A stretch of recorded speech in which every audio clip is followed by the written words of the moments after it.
ملے گا. ہاں اہل بیت نے ہر شے ہم کو بتلائیے، مگر ہم نے اہل بیت کی طرف گئے کہاں ہیں؟ جیسے آج کل دنیاوی حوالے سے کوشش ہوتی ہے ہر روز کوئی نہ کوئی اہل بیت کا نسخہ طبی یا دوائی نسخہ پیش کر دیا جائے. ہیلتھ کے حوالے سے اہل بیت نے کیا بتلایا؟ آپ ہی سے سوال کرتا ہوں کہ کون سی بیماری ہے جس کی وجہ سے سب سے زیادہ لوگ مرتے ہیں دنیا میں؟ جس بیماری کی وجہ سے مرتے ہیں according to World Health Organization most deadly disease کون سی ہیں؟ کورنری ہارٹ ڈیزیز، دل کی بیماریوں کی وجہ سے، جس میں بلڈ کی بیماری آ جاتی ہے، خون کی بیماری آ جاتی ہیں. اچھا، سب سے زیادہ تقریباً 1 کروڑ تقریباً 8.9 ملین لوگ ہر سال اس بیماری کی وجہ سے مرتے ہیں، اور پوری دنیا میں گلوبلی. اچھا، اس کی اہل بیت نے ہمیں کیا بتلایا کہ خون اور دل کو کیسے تقویت دیا جائے؟ مولا نے کئی نسخے بتلائے جو ایک مجلس میں تو اتنی گنجائش ہوتی نہیں، زیادہ سے زیادہ 5 سے 7 منٹ تک اس پہ گفتگو کرنے کی گنجائش ہوتی ہے، کیونکہ یہ طب کا تو درس نہیں ہے، کسی طب کے درس میں آپ گفتگو. مگر کیونکہ اہل بیت کا یہ خزانہ ہے، 11,000 حدیثیں ہم تک پہنچی ہوئی ہیں اہل بیت کی ہیلتھ کے ریلیشن، 11,000 حدیثیں صرف ہیلتھ کے بارے میں. خدا نخواستہ نعوذ باللہ ثم نعوذ باللہ مولا کے پاس فارغ ٹائم نہیں تھا، مولا انگور، انار، کشمش کے بارے میں ہمیں حدیثیں بتائیں. مولا چاہتے ہیں آپ کا جسم صحت کے ساتھ رہے. ہاں، اور 11,000 حدیثیں ممبر پہ بیٹھ کے پڑھوں گا تو پتہ نہیں 20 اشرے ہو جائیں گے. یعنی اتنا اہل بیت نے ہمارے لیے ٹائم خرچ کیا ہے. مولا کو آپ کی اور ہماری صحت کی فکر تھی. اب ان میں سے کون سی چیز ہے جو آپ کے صحت کے لیے اچھی ہے؟ پہلا پھل جس میں مولا نے فرمایا ایک فروٹ ہے جس کو اناب کہا جاتا ہے، پاکستان میں بھی پنساری سے مل جاتا ہے، اورنج کلر کا ہے. اناب کو کہا کہ تمہارے خون کو صاف کرے گا، اور جب آپ کا خون صاف ہوگا اویسی ہارٹ ڈیزیز، مختلف بیماریاں نہیں ہوں گی. اور عجیب روایتیں، فرمایا اناب کی دوسرے پھلوں پر وہ فضیلت ہے جو ہم اہل بیت کی تم لوگوں پر فضیلت ہے.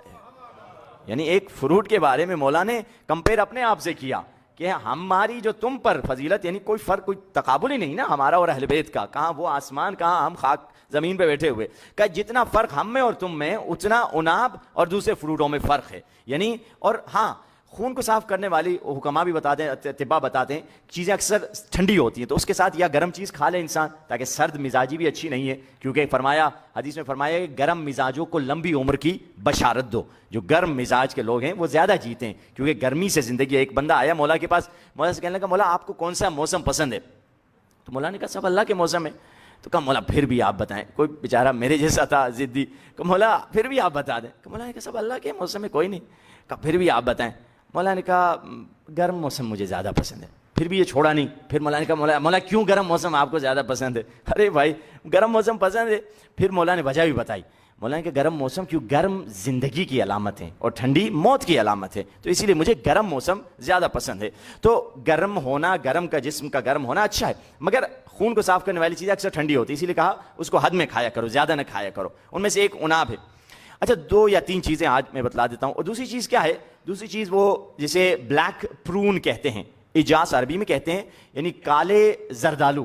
ایک تو زردالو آپ کو جو خشک ہوئے یلو رنگ کے اکثر بکتے ہیں، مگر اس کے بلیک کلر میں جو آتے ہیں تو ان کا نام کالے زردالو تو نہیں ہوتا، میں بھول رہا ہوں اس کا اردو میں کیا نام ہوتا ہے، مگر انگلش میں اس کو بلیک پرون کہتے ہیں. وہی زردالو یلو رنگ کے نہیں بلکہ بلیک کلر میں جو آتے ہیں، بلیک پرون انہیں کہا جاتا ہے. یہ بلڈ پریشر کو بھی کم کرتے ہیں، یہ خون کو بھی صاف کرتے ہیں، اور اس کا یہ بھی فائدہ ہے کہ انسان میں اگر دماغ کی گرمی، غصہ، اینگر مینجمنٹ کا، بچہ ہے چڑچڑا ہے، میاں بیوی آپس میں خواہ چڑچڑاہٹ ہو رہی ہے، غصہ آ رہا ہے، اور تو وہ اس کو کھا لیں تو ان کے دماغ کی گرمی بھی ختم ہو جائے گی اور غصہ بھی ختم ہو جائے گا. کئی بچے جو زیادہ غصہ کرتے ہیں ان کو یہ دیا گیا اور اس پہ بہت اچھا، اور اسی طرح بلڈ پریشر کے لیے بھی بہت اچھا تجربہ دیا گیا. 2 چیزیں یاد رکھیے، شاید کل کے سوالات میں یہ آ جائے، مجلس میں سے کوئی نہ کوئی سوال کل بھی آ سکتا ہے، تو کل شاید کوئی اور انعام لینے والے ہوں. اور تیسرا جو مولا نے فرمایا وہ ہے رمان.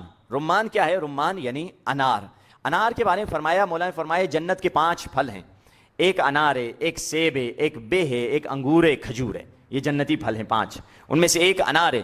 مولا نے فرمایا 120 قسم کے فروٹ اللہ نے بنائے، اور سید ہر رمان، ان 120 فروٹس کا جو سید اور سردار ہے اسے انار قرار دیا ہے. انار یعنی فروٹوں کا سید ہے، تو فروٹوں کا لیڈر ہے. جیسے ہمارے پاس لوگوں میں سید غیر سید ہوتے ہیں، تو فروٹوں کا سید جو ہے انار ہے. سید کا مطلب لیڈر ہے، یعنی لیڈر ہونا، تو وہ ان کا لیڈر ہے. مولانا نے روایت میں جو فرمایا. تو انار کے بارے میں مسئلہ یہ کہ انار ایک موسمی پھل ہے، ہمیشہ تو ملتا نہیں ہے. ایرانی کیا کرتے ہیں، انار کا ایک رب بنا دیتے ہیں، رب انار جس کو بولتے ہیں، انار کا پیسٹ بنا دیتے ہیں، پھر آپ پورا سال کھا سکتے ہیں.